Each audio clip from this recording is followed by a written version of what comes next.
Hi అండి, good morning. ఇదైతే వచ్చేసి సాటర్డే అండి. ఎర్లీ మార్నింగ్ 7:30 అవుతుంది. ఇదిగోండి, ఇదైతే వచ్చేసి మా గార్డెన్ చూపిస్తున్నాను మీకు. ఇదిగో చూడండి మా గార్డెన్. ఇదంతా మల్లె మొక్కలు, అంతా తులసి చెట్లు అంతా ఇదిగోండి ఇట్లా ఉంటుంది. ఇదిగో మాకు ఇట్లా వాటర్ వస్తాయి. వాటర్ అనేవి స్టోర్ చేసి పెట్టుకోవాలి మేము.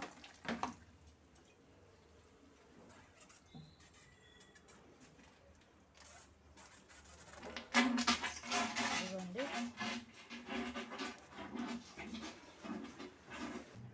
ఇదైతే వచ్చేసి మీకు తెలిసిందే కదా ఫ్రెండ్స్, వచ్చేసి మందార పూల చెట్టు. ఇది తెలిసిందే కదా. ఇప్పుడు అయితే మాకు వాటర్ వస్తాయి. వాటర్ అనేవి స్టోర్ చేసి పెట్టుకోవాలి. 3 బెడ్రూమ్స్ ఉన్నాయి ఫ్రెండ్స్. వచ్చేసి 3 బాత్రూమ్స్లో అట్లా స్టోర్ చేసి పెట్టేసుకోవాలి వాటర్. ఇదిగోండి ఫ్రెండ్స్, ఇవాళ అయితే వచ్చేసి దొండకాయ ఫ్రై చేస్తున్నాను. బాక్స్ పెట్టాలి కదా ఫ్రెండ్స్. వచ్చేసి పూరికి టైం అవుతుంది కదా, దొండకాయలు అనేవి వేయించేసుకుంటున్నా. ఇదిగోండి, రైస్ అనేది ఉడికిచ్చేసుకున్నాను. కొంచెం కుక్కర్లో పెట్టినా కూడా వాటర్ ఉంటున్నాయి ఫ్రెండ్స్ అడుగున. అందుకని ఇట్లా విడిగా పెట్టేస్తున్నా. బాక్స్లో పెట్టాలి కదా, అన్నం మరీ మెత్తగా ఉంటే బాగుంటుంది కదా అని ఇట్లా స్టవ్ మీద 5 మినిట్స్ పెట్టేస్తే ఆ నీళ్ళు కూడా ఎగిరిపోతాయి కాబట్టి అన్నం పొడిపొల్లాడుతూ వస్తుంది. ఇదిగోండి, కర్రీ అనేది వేయిస్తున్నాను.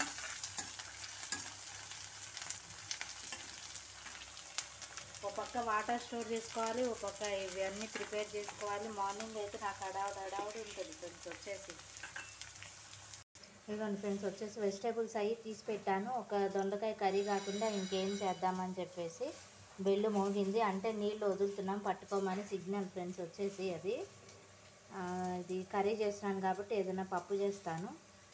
ఇదిగోండి ఫ్రెండ్స్, వచ్చేసి ఆకుకూర బయట పెట్టేశాను. ఇది మెంతికూర వచ్చేసి 20కి 3 కట్టలు ఇచ్చాడు. మళ్ళీ పాడైపోతుంది కదా, ఎక్కువ రోజులు ఉండదు. చిన్న మెంతికూర కాబట్టి ఇది ఓన్లీ తీసి బయట పెట్టాను. కొంచెం వాష్ చేసేసి చిల్లుల పళ్ళల్లో మొత్తం డస్ట్ అంతా వెళ్ళిపోతుందని. ఇదిగోండి, దొండకాయ ముక్కలు వేగిపోయింది కదా ఫ్రెండ్స్. వచ్చేసి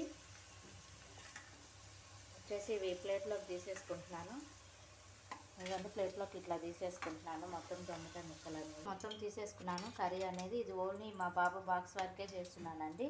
మేము మళ్ళీ తర్వాత చేసుకుంటాం, వాడికి టైం సరిపోదు కదా అని ముందు వాడి వరకు చేసి పెట్టి పంపించేసి తర్వాత మేము చేసుకుంటాం ఫ్రెండ్స్. వచ్చేసి ఇవైతే వచ్చేసి బ్రేక్ఫాస్ట్కి చిప్స్ వేయించి పెట్టమని చెప్పాడు ఫ్రెండ్స్. వచ్చేసి ఇవ్వండి, ఇవైతే కొట్లో దొరికినాయి. కలర్ఫుల్ చిప్స్ చాలా బాగుంటాయి. కిరాణా కొట్లో దొరుకుతాయి మనకి. డిమార్ట్ వాటిలో దొరకవండి ఇవి, ఓన్లీ కిరాణా కొట్టుల్లోనే దొరుకుతాయి. ఇవి తీసుకొని వేయించేసుకున్నాను చిప్స్ అనేటివి. ఇవి కొన్ని బిస్కెట్స్ పెడతానండి, డ్రై ఫ్రూట్స్ బిస్కెట్స్. ఇదిగోండి వేయించేసుకుంటున్నాను ఫ్రెండ్స్. వచ్చేసి ఇందులోనే ఉప్పు, కారం, పసుపు, జీలకర్ర వేసుకొని కర్రీ అనేది ఫ్రై చేసుకోవటం రెడీ అయిపోయింది బాక్స్లోకి. ఇదిగోండి ఫ్రెండ్స్, అయితే వచ్చేసి ఇప్పుడు ఈ రైస్ తీసేసుకొని మనం ఉడికిచ్చేసుకున్నాం కదా, ఈ కూరలో వేసేసి కలిపేస్తే బాక్స్లో పెట్టుకోవడానికి ఈజీగా ఉంటుంది. ఇదిగోండి, ఇట్లా వేసేస్తున్నాను. ఇదిగోండి, వచ్చేసి నేను దొండకాయ రైస్ రెడీ అయిపోయింది.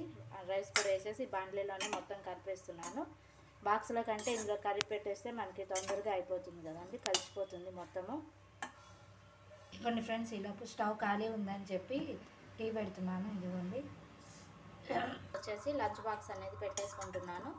దొండకాయ రైస్ వచ్చేసి బాక్స్లోకి. వ్యాన్ వాడు వచ్చే టైం అయిపోయింది ఫ్రెండ్స్. ఇదిగోండి, వాళ్ళు లేట్ అయిపోయింది మా బాబుకి కూడా.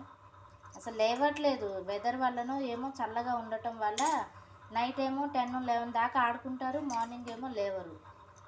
వ్యాన్ వాళ్ళేమో హారన్ కొడుతూ ఉంటారు.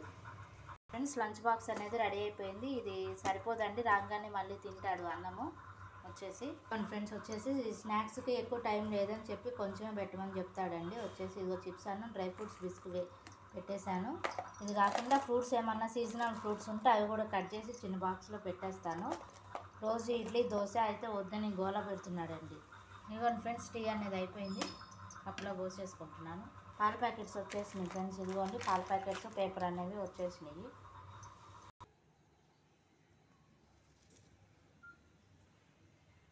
ఇదిగోండి ఫ్రెండ్స్, వచ్చేసి డికాషన్ వేసుకుందామని చెప్పి వాటర్ పెట్టేసుకున్నాను. మార్నింగ్ కదా, ఒకళ్ళు కాఫీ ఒకళ్ళు టీ అంటూ ఉంటారు. ఇదిగోండి, వచ్చేసి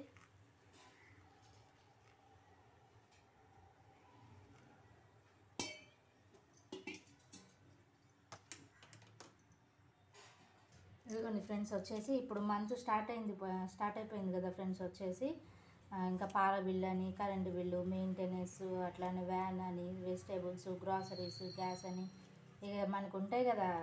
ఇల్లు అన్నాక బడ్జెట్ వేసుకోవాలి కదా, మంత్లీ బడ్జెట్ వచ్చేసి. అయితే ఇప్పుడు పాల బిల్లు కట్టేసి వచ్చేసాను. మాకైతే పాల బిల్లు 3200 వస్తుంది ఫ్రెండ్స్ వచ్చేసి. అంతే మనకి మంత్ 31 days కాబట్టి డిసెంబరు అంత వచ్చింది. లేకపోతే మనకి 3000 3100 అట్లా అవుతుంది. అయితే ఇది అందులో మిగిలిన బ్యాలెన్స్ అనమాట ఫ్రెండ్స్ ఇది.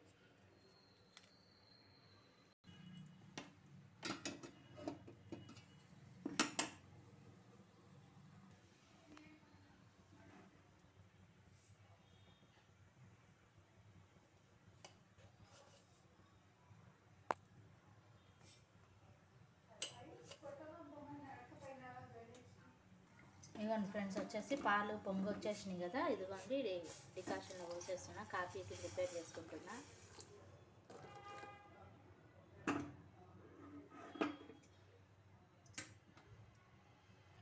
ఇదిగోండి ఫ్రెండ్స్ వచ్చేసి కాఫీ అనేది రెడీ అయిపోయింది. కప్పుల్లోను గ్లాస్లో పోసేసుకుంటున్నాను.